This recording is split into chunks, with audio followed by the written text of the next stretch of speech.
Hey, everybody, welcome to Off the Bench Magazine. I am your host and editor, Mark Wiggins. I'm coming to you live and direct, well, sort of, from sunny Orlando, Florida. I am still on sabbatical for those who've been tracking, and I'm just excited today because there's a person I've been trying to track down, I don't know, since last year. It seems forever to try to catch up with someone, especially when you find out something about them that's so unique that you got to talk to them. You got to talk to them, and then you find out something else about them, and then you go, oh my God, you're amazing. You got to come on the show. So she was able to finesse some time for me, show me a little indie love, and come on the show. I'm honored to bring to the stage Miss Jenean Atwater Baynes. What's up, Soror? How are you today?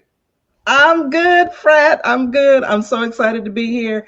Please forgive me. My schedule is crazy, and I mean, that's no excuse, but when you're an independent contractor, you go where the gigs are, and they could pop up at any time. So, absolutely, absolutely, yeah. No, you finally listened. Downtime is whatever, and should have known. Should have done this on a Saturday a long time ago. Now I know what I know. You should be done on a Saturday. Absolutely. Yeah. So, Jenean. Okay, so I am originally from Warrensville Heights, Ohio, and then moved to Maple Heights, Ohio. I graduated from Maple Heights High School, go Mustangs. Go Mustangs. And now I live in sunny Southern California in Los Angeles. Now, what year were you at Maple Heights High School? Apparently, I was gone for several years before you came here. I graduated in 89. Oh, you weren't that far behind? Okay, you were right behind. I was 85. I pledged in 87. 85. Had to keep those two numbers straight. 85, class of 85, greatest class of all time at Maple Heights High School. Second greatest class of all time. Second greatest class at Maple Heights High School. Of course, we won the GCC championship, yet the defeat that has not been matched at 20-2. I don't know if they ever got that number, but I see they're doing great in football, however, winning the states and whatnot. But there's even a deeper connection because Mr. Belden is the teacher of the Centennial Decade Trillium, whatever you want to call him. He is that man. He is that dude. And we were the Maple Heights video class number 1.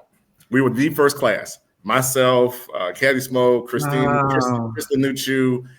I can't remember who else is in there, but there's 4 or 5 of us. Wow. We got videos out there. We were the first class. Mr. Belden had an idea. He made me like English. He made me into liking video and all that kind of stuff. And, we were doing that stuff with old video H tapes, record one, pull it out, tape inside, record over top of that. Yes. And he edited it on the Maple Heights today. It was born. And I don't know how many classes have come through. Wow. Several hundreds of people. So you were class number 4 then. I guess I was 1. Yeah, something like that. Oh, wow. That. Well, yes. I must give honor where honor is due, sir. Oh, appreciate it. It's all good. All good. Yeah. So tell me shout out to Mr. Belden. Love him with his crazy self. But he is still such an inspiration. And a lot of stuff that I do now, I can trace back to what I learned in that class. And I remember waiting to find out if I'd made it into the class. I'm like, my whole life depends on this. Right. I got in a class I don't know what I was getting into. I was like, oh, wait a minute. Because he had the AP class, but the way he made literature come to life in the class, he was reading all kinds of stuff, breaking down music and records and looking at the lyrical composition and what the words meant. We out there doing Rapper's Delight and he breaking it all the way down. Like, whoa, that's amazing. But you're correct. He has definitely an early influence in that space. I went to school, majored in psychology and communications, did a little something down there, and then ran off doing other stuff to do where I am now. But that never left, right? Absolutely. Never left. Never left, definitely. So that's what's happening. So after you left Maple, where did you head off to? What did you get into? So I went to Bowling Green State University, and I majored in radio, TV, film. And then I went to Ohio University, and I went to film school there and got my master's in writing and producing TV and film.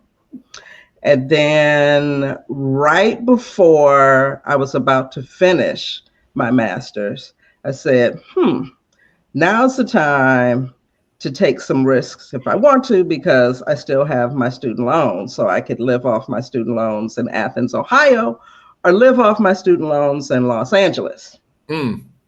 And one of my best friends, shout out to Yvette Nicole Brown, She had already moved to LA.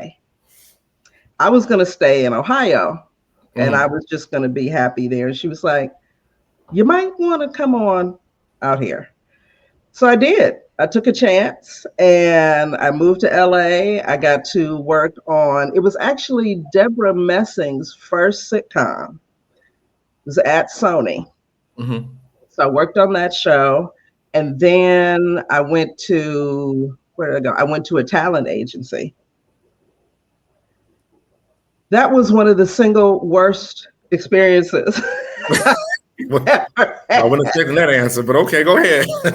Out here. There's a movie with Kevin Spacey called Swimming with the, I think it was Swimming with the Sharks or something like that. And I felt like it was based off what we were experiencing at the talent agency.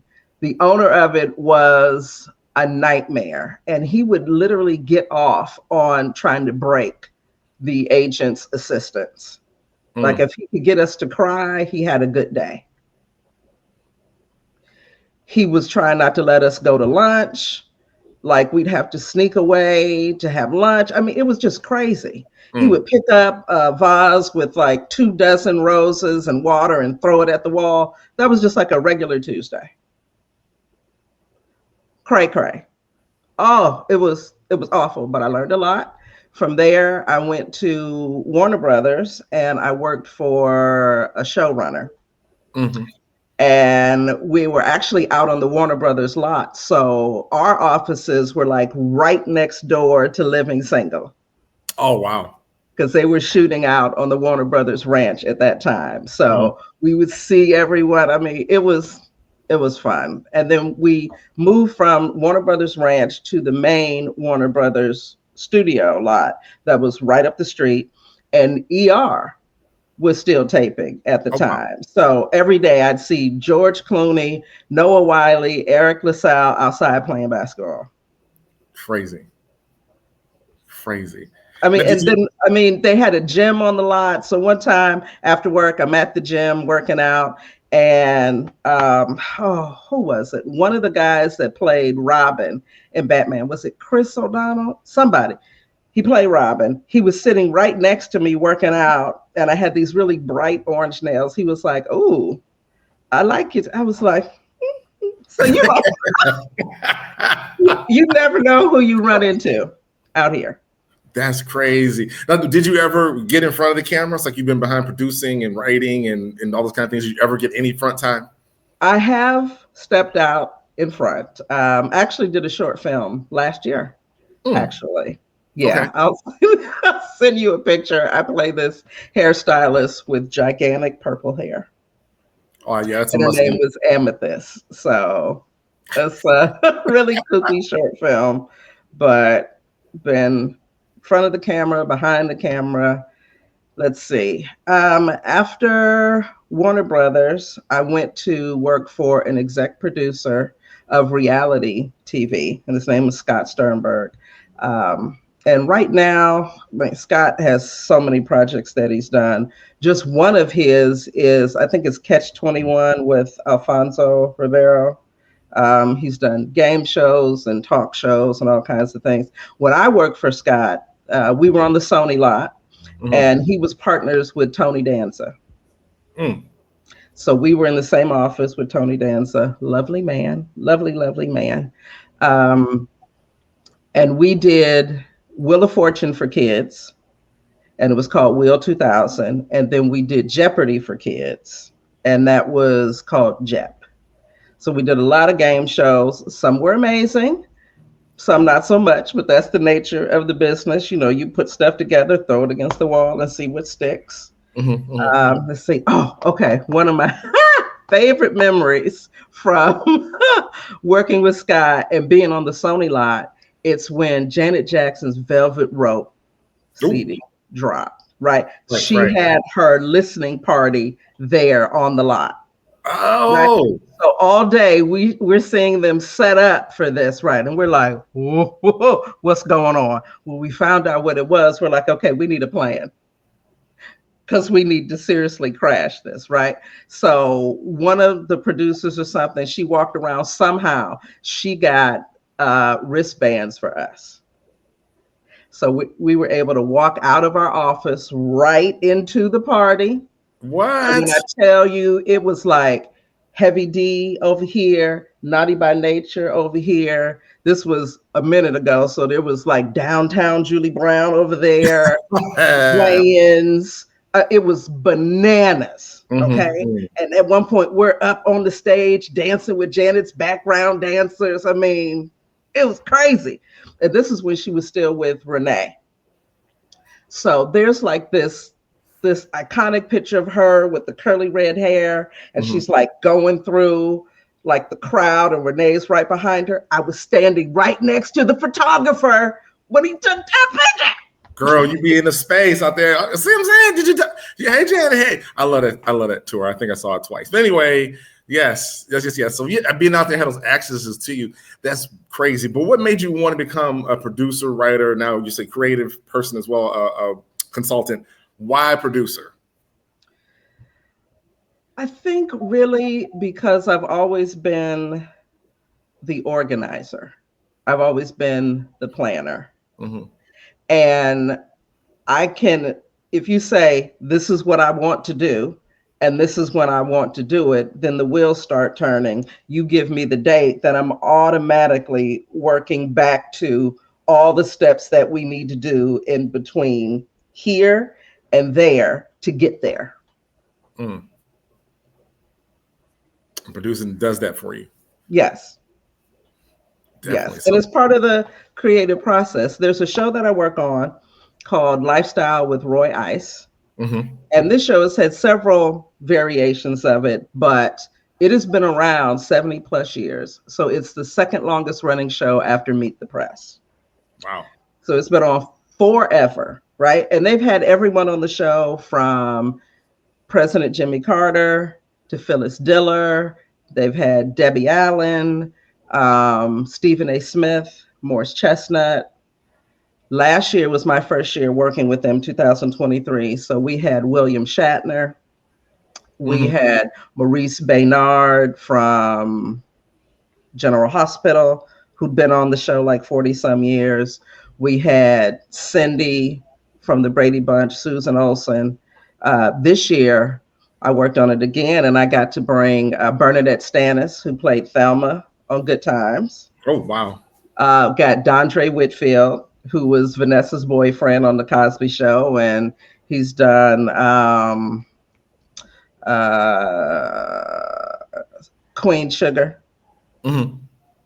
I think that was it, Queen Sugar.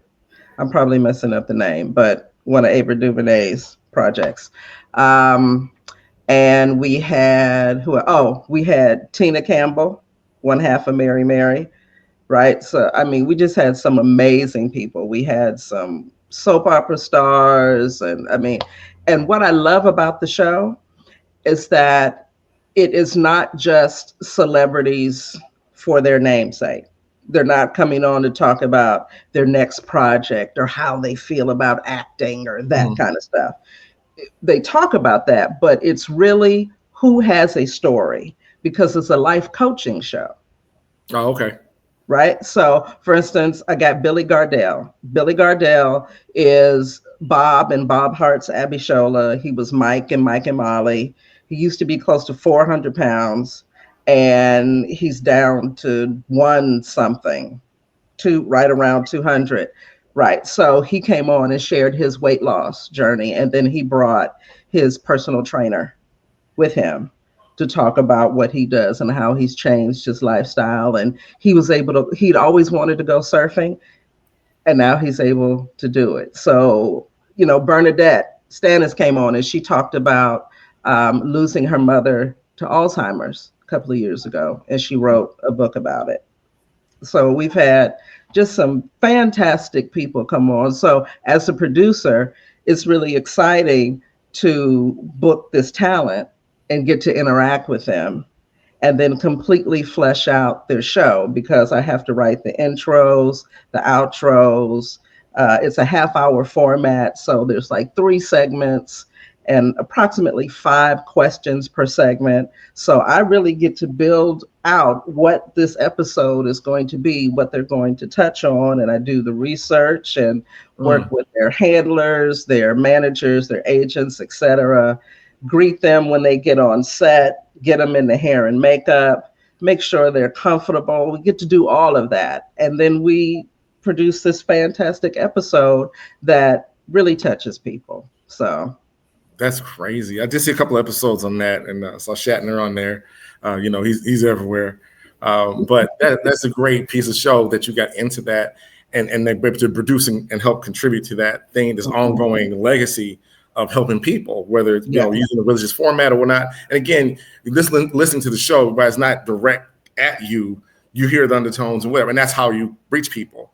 Because at the end of the day, people they're looking for an answer. They're looking for anything they're willing to share. And this platform is low key sharing Jesus, and that's okay. That's 100%. Yes, okay. Absolutely. And I like that fact that that show's been on for a long, long time, and doing that.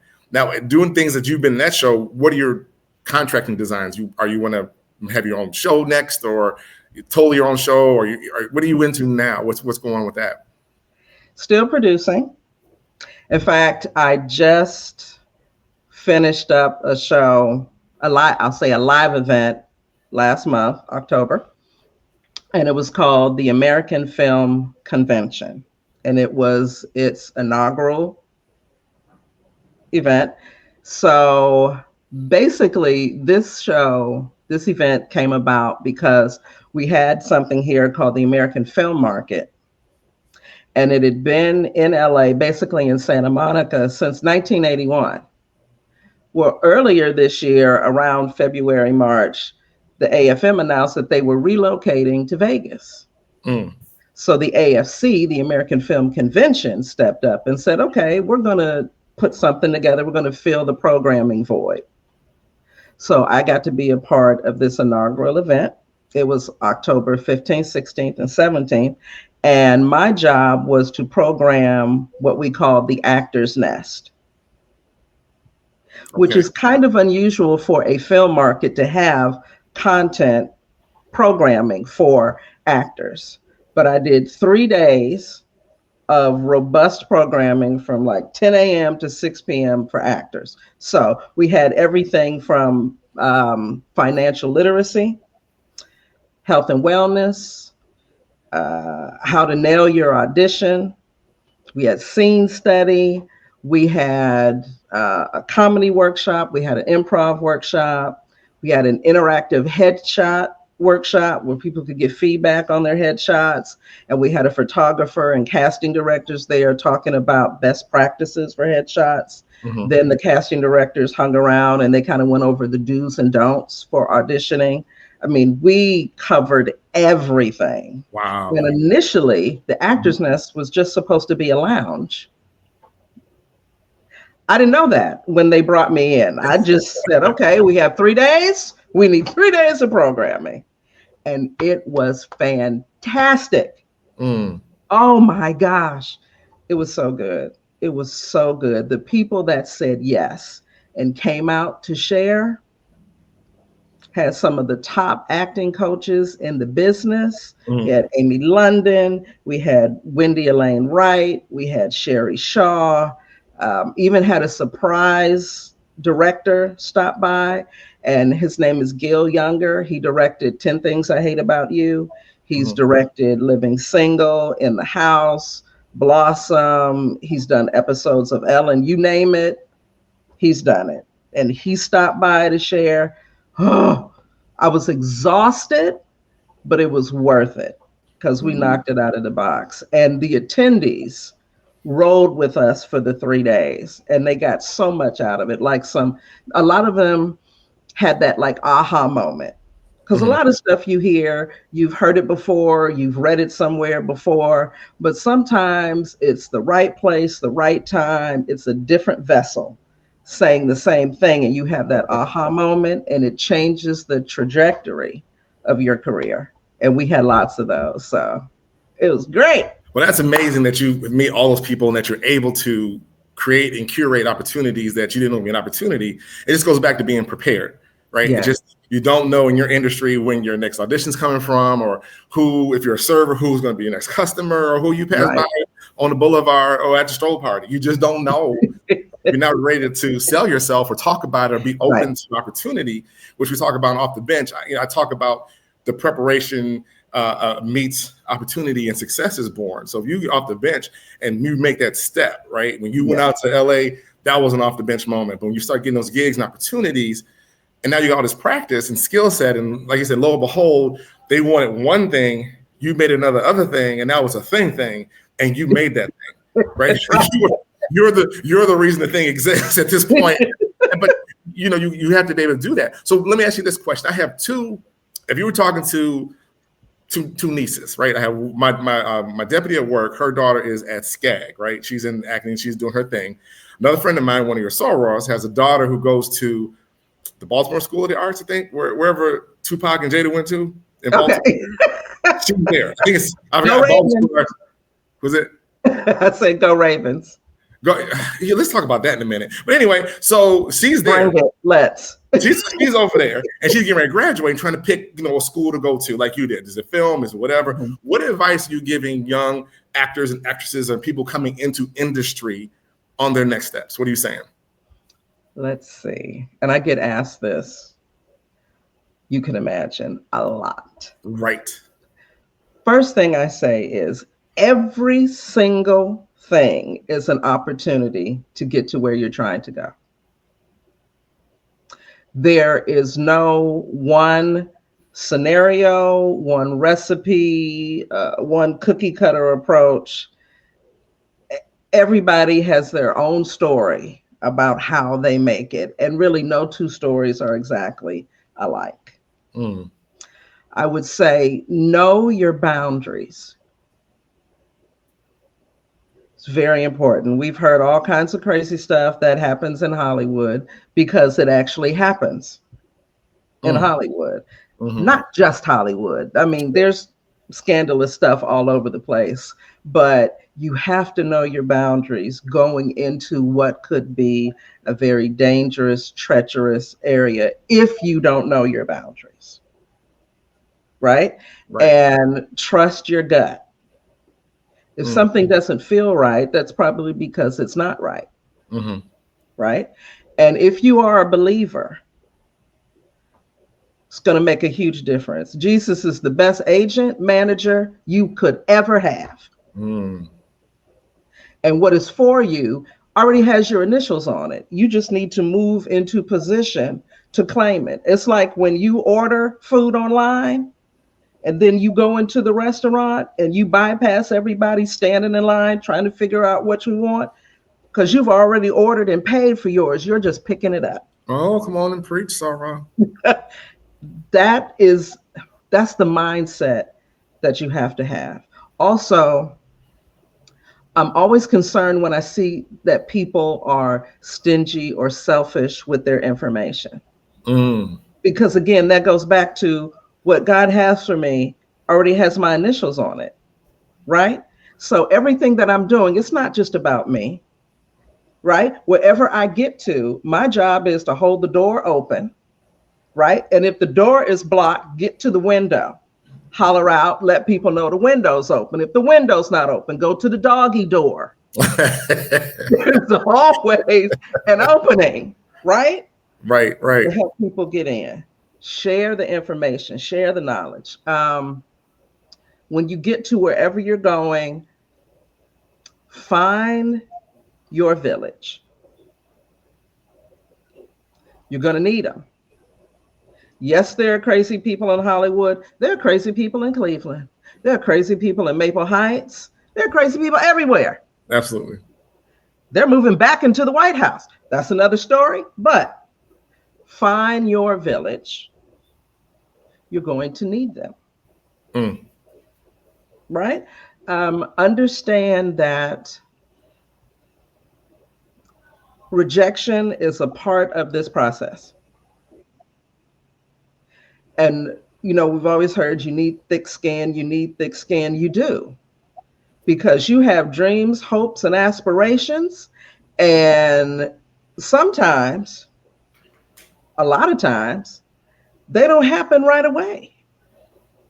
Or you said, okay, I'm going to go to LA and I'm going to be a writer. Okay. Maybe that takes 10 years, 20 years, right? Or music is my thing. That's what I'm going to focus on. Right. Like my friend Yvette, I love her story, is amazing. She initially was getting into music, and she sang for Michael Bivins, and he brought her in. She was part of the East Coast family, did all of that, relocated to LA. She was working for Biv 10. Music was her thing. She's like one of the baddest actors, entertainers out there now, because those are the doors that opened. That's some good stuff. Have a plan, but be flexible. Utilize any resources that you can get your hands on. Right? Be nice and kind. It's sad that you even have to say that, but people actually forget that. And especially sometimes in this town, because people are always looking at who knows who and who can help me get to where I'm trying to go. There's this guy, I will not say his name because I don't remember it, but I don't want to throw him under the bus. But this brother, I met him for the first time 15 times. And what I mean by that is that he was just always so glossed over trying to figure out who everyone is and what their title is, and is this person worth talking to or not? It was that kind of thing. And so every time I met him, because I wasn't high enough up the ranks yet, I didn't register.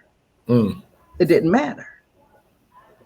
Well, I have since been able to do some really incredible things.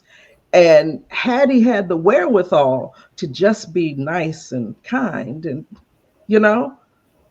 could have done some things with him, but, and look,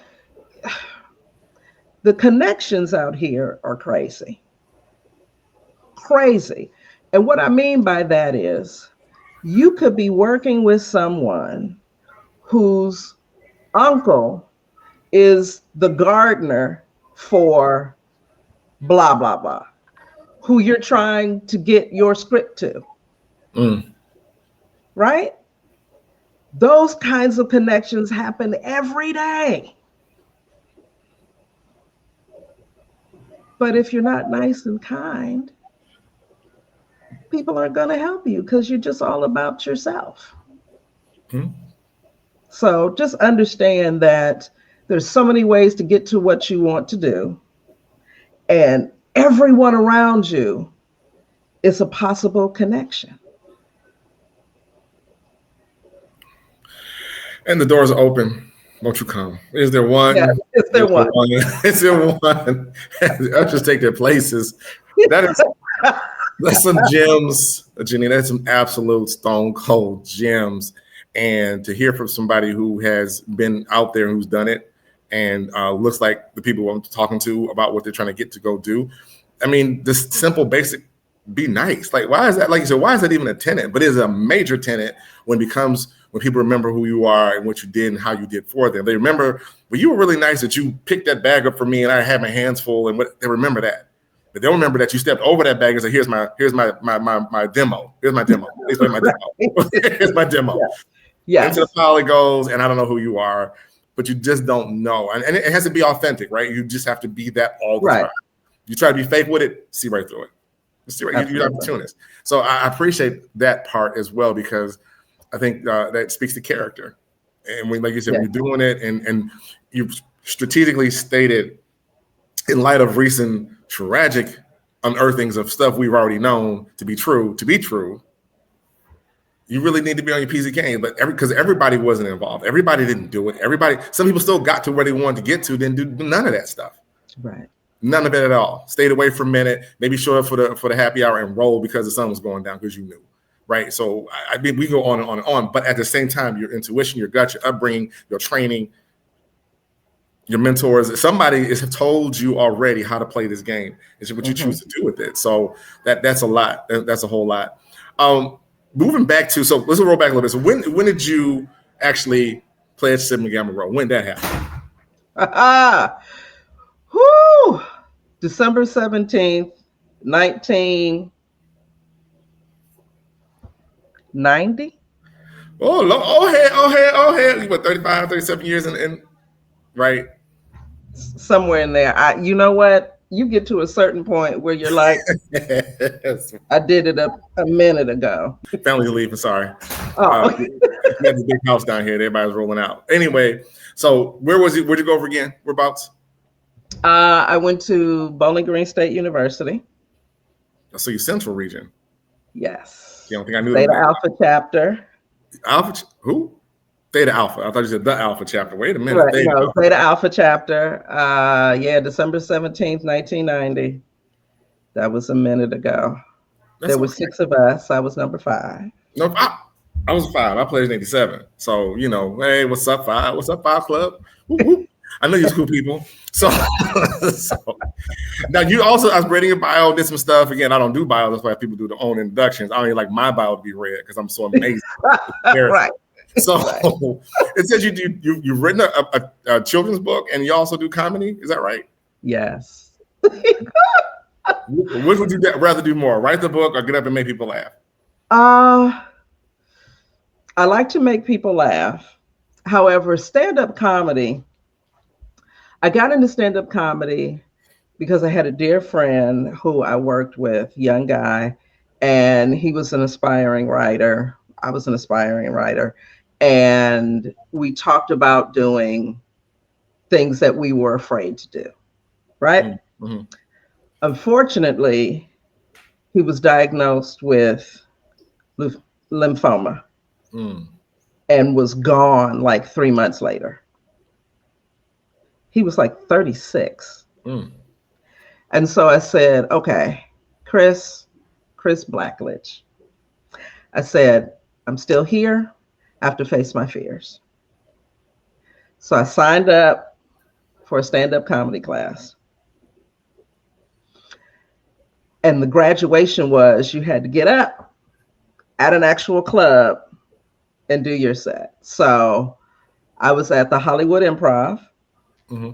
And I did about 4 or 5 minutes, got a standing ovation. Scariest thing I've ever done in my entire life.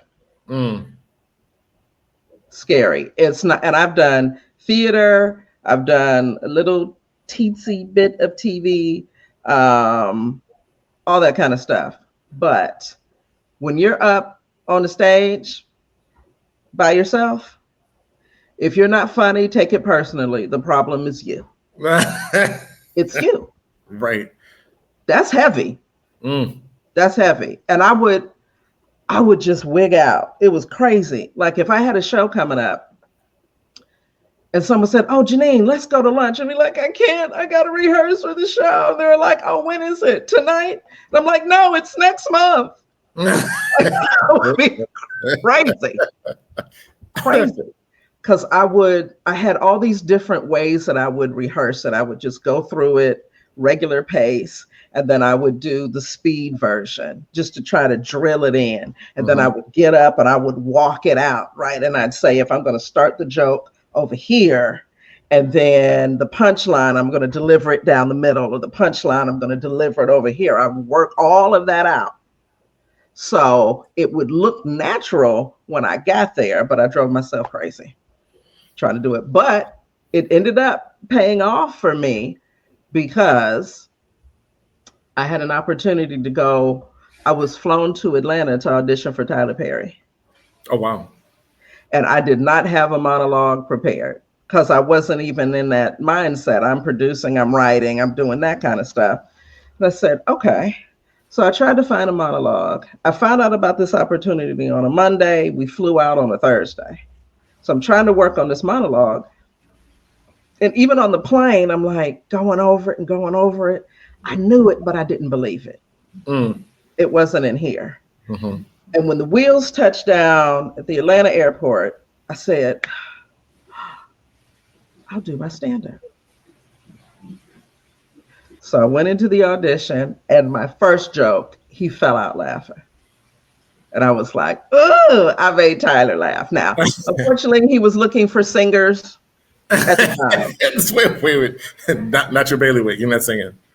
No, God did not give me that. He got up to singing, and he was like, nope, not for you. You won't be singing. I don't even really do happy birthday. I just. I've been back clapping the song. I don't want to sing. But I just run and joke. My family down here, my dad's side of the family, my aunt married into the Ballantyne family, and all the singing gene was poured in that side of the family, and they'll get together and sing. And I was like, "What?" I look at my side. So what did we get? Yeah. Obviously, we got the gene to talk. We got that one. I got plenty of preachers on my side, plenty of motivational speakers and trainers. That's what we do. That's not singing. That's not it. You just got to stay in your lane. Stay in your lane. Stay in your lane. So tell me about the book. Know your lane. First, you got to know your lane so you can stay in it. Amen. You got to know your lane. So tell me about your children's book. I think you and your father writing the book together. Is that what it was? Yes. So back in 95, right before I got on the train and moved to Los Angeles. That's like you're still trying to get there. From 85 right. I didn't think that was. We were all sitting together at the dining room table, me, my mom, and my dad. And my dad was kind of going over how his dad, my grandfather, would take every kid, every baby in the family and bounce them on his knee. And he would kind of make up these nonsensical songs and stories and all this kind of stuff.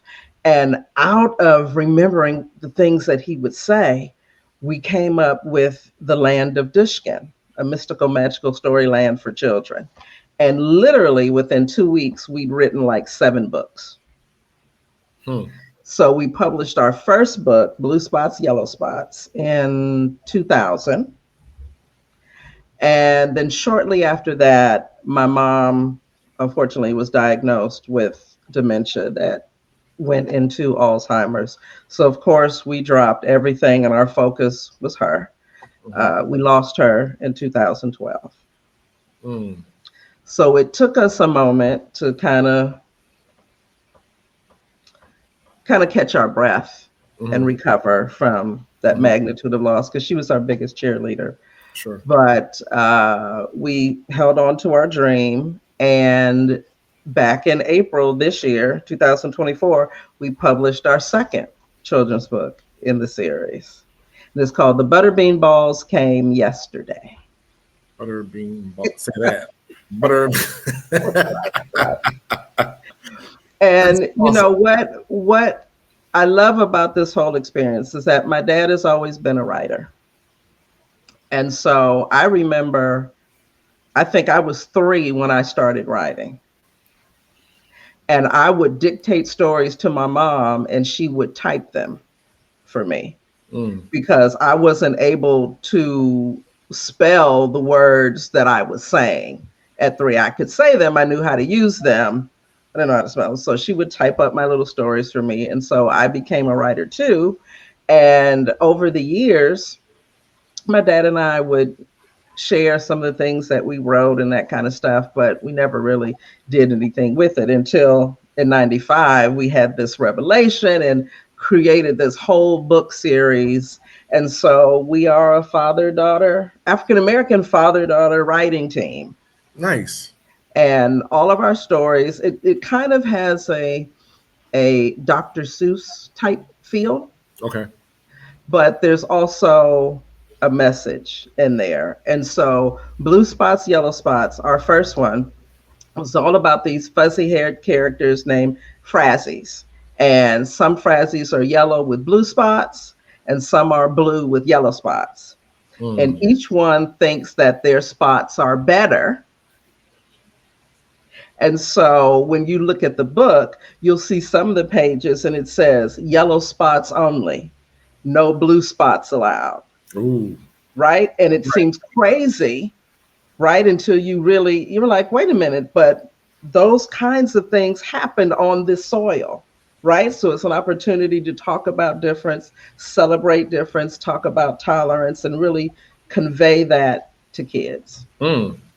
That's what's up. So when's the tour? Are you going out? You reading at the Noble Bond? Yes, we're gonna be touring coming up in 2025. So we're gonna hit a couple of Barnes and Nobles. We were able to do Barnes and Nobles before, and we did Borders. Borders is no longer with us, but there's a couple of places, some signings and some readings. We're gonna be hitting libraries. We're going to try to go back to the Los Angeles Times Festival of Books. They have this big book festival every year in April. And with our first book in 2000, we were there and signing our books. And one of the most incredible moments during that time, so picture it, we're at UCLA on the campus, right? Because the festival is huge. Mm-hmm. And we're up under one of the tents, and our books are in the racks and all of that. And we had stepped away to get some water, have a little restroom break. And when we're coming back to the table, there were two little Black girls, and they were with their mother/aunt. And we saw them walk up and look at our book because it's so colorful on the front, right? Mm-hmm. And then they turned it over, and our pictures were on the back of the book. And their eyes lit up. And in that moment, we saw them go from being just consumers to producers, right? You could see that spark, like, we don't have to just buy books. We can write books too. Wow. Amazing moment. Amazing moment. That's awesome. Yeah, nothing better when you see that you make an unintentional connection, right? You're doing what you're intending to do, and people are drawn to it, and they be drawn to it, and then they go, and that's their motivation, or that's their aha moment, or the way as they prepare their journey to get going. And like I said, to see them on something, who knows that they hadn't seen any until that day, all the thousands of authors out there, and there was probably more, but they didn't pick up those books. They picked up your book because it was speaking to them, and there you are, and there they are, someone who looks like them on the back of that book. That is powerful. That is powerful. It's crazy. Well, I definitely want to keep up with them book coming out. I know you probably won't come back to the Virginia, D.C. area to do a book signing, but if you happen to get that way, let me know so I can come out and support. Getting there, we're doing virtual. Matter of fact, I'd love to have you back on to talk more about your book when it is out, when you're making a run, to come on specifically. I would love to. Now that we figured out Saturday is our time. Saturday's a time for some. Right. It's recovery time for some and days off for others. That's exactly right. So, but definitely, matter of fact, make sure I speak when we get off. I'm going to get the information for the books. I can put it in the magazine. I have an author's corner, and to highlight your books or whatever's out for you at this moment, and make sure we do our part to support, especially since you're a Mustang. We'll make sure you're up in here and put that out there. War Mustang. But as we wrap it down, I'm going to give you your 15, 20 seconds to give some more wisdom, because I don't know how much more my video can hold, but give your wisdom to the world, give them their final shout outs as we wrap this down. Go. Oh my gosh. Well,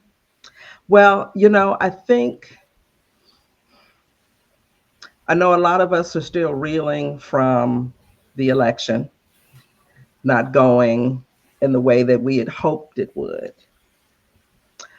I will say this. Don't lose the faith. Don't lose hope. Mm-hmm. We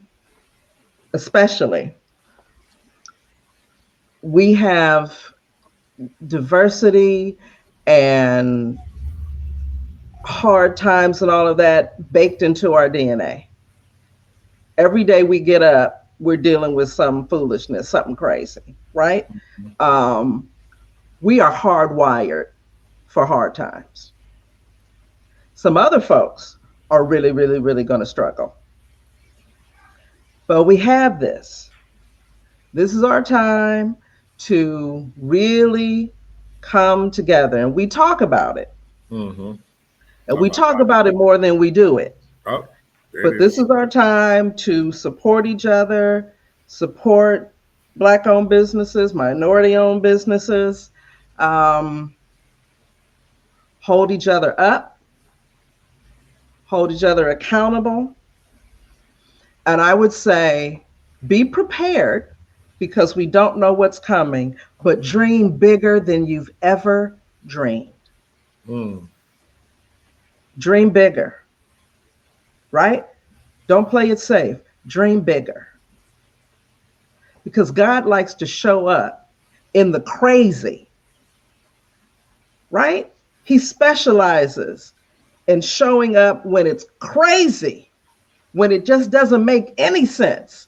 That's when he shows up and it's like, you know what? I was waiting because up until now, you thought you could just do it yourself. I needed to get you to the point where there's absolutely no way you could do it without me.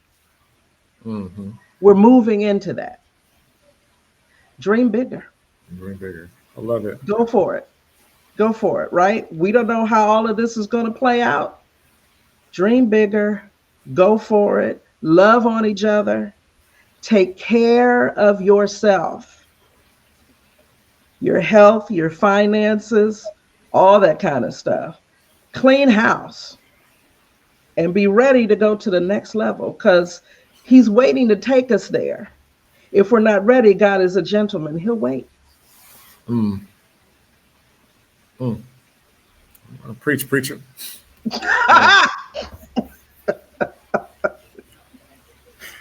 That is awesome. Jenean, I thank you for coming through Maple Heights and leaving some more crumbs to success, because success does leave clues. There have been so many other people who've come out of the program that I was a part of at the beginning, not knowing the impact at all, not knowing that someone saw something in me and said, come this way. And I went that way. Left friends, they didn't understand what you're doing. Oh, that's crazy. I speak now. I've written several books, podcast shows, whatever. Give me a stage and the mic, I'm on. Like, give me one mic. I just need one mic. That's all I need is one mic and move forward. But it was those moments that allowed. And when people ask me, where did you learn to speak? Well, at the church, like most of us did. Resuscitations, Mother's Sundays. Don't mess up. Please don't mess up.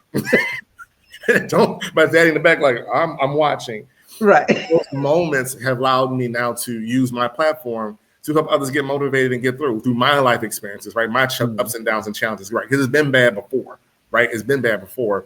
And unfortunately, we have to walk through this, but we're not walking alone, as you say. Yeah. So in this moment, the ingenuity happens. You saw what happened during the pandemic. People jump back into their bags, and all of a sudden, the stuff they did is now the job they do. They left their job and went back to the hobby that they started because out of necessity. Yes. All is born. Mother invention, things that just happen left and right. And we are here again. We actually never left. And I tell people now, to ask me how you feel about it. I said, listen, I'm telling you what my daddy told me. Learn to play the game. Learn to play the game. There's a wealth transfer happening. Say it again. Learn to play the game. There's a wealth transfer happening at this very, very moment. What you thought was crazy is now the thing. What you thought wasn't going to happen is now the thing. Bitcoin, that's wild and crazy. Why the president and his boy got Bitcoins? Why is that even a thing? Because they knew a while ago that's what they're going to do. So now what you need to do, it's not too late. Don't worry about what the number look like. Just go ahead and get started with it. And I think if we go work with that, hold on to our values and our principles, but we're going to play this financial game, we're going to play this business game, this mind game, because we do it better. We've done it better. We help them do what they're doing now. How do we need to dig and get some examples? Hit ChatGPT and ask for them and give them all up. And then you got history, you got proof. You were like that little girl who flipped the book over. All you need is some validation. You need some validation. Just ask somebody about what we've done, what your culture has done, what your people have done, what your parents have done. And take that, make it, remix it, and here we go. And the rest will take care of itself because it's going to have to. Yes. It's going to have to. My mama said, God is not taken by surprise. We are when we shouldn't be. And we shouldn't be caught flat-footed. But anyway, as always, I'll leave you with this. As my father always says, if you can reach your dreams with a step ladder, then they're probably too low. Until next time, I'm out. I love it.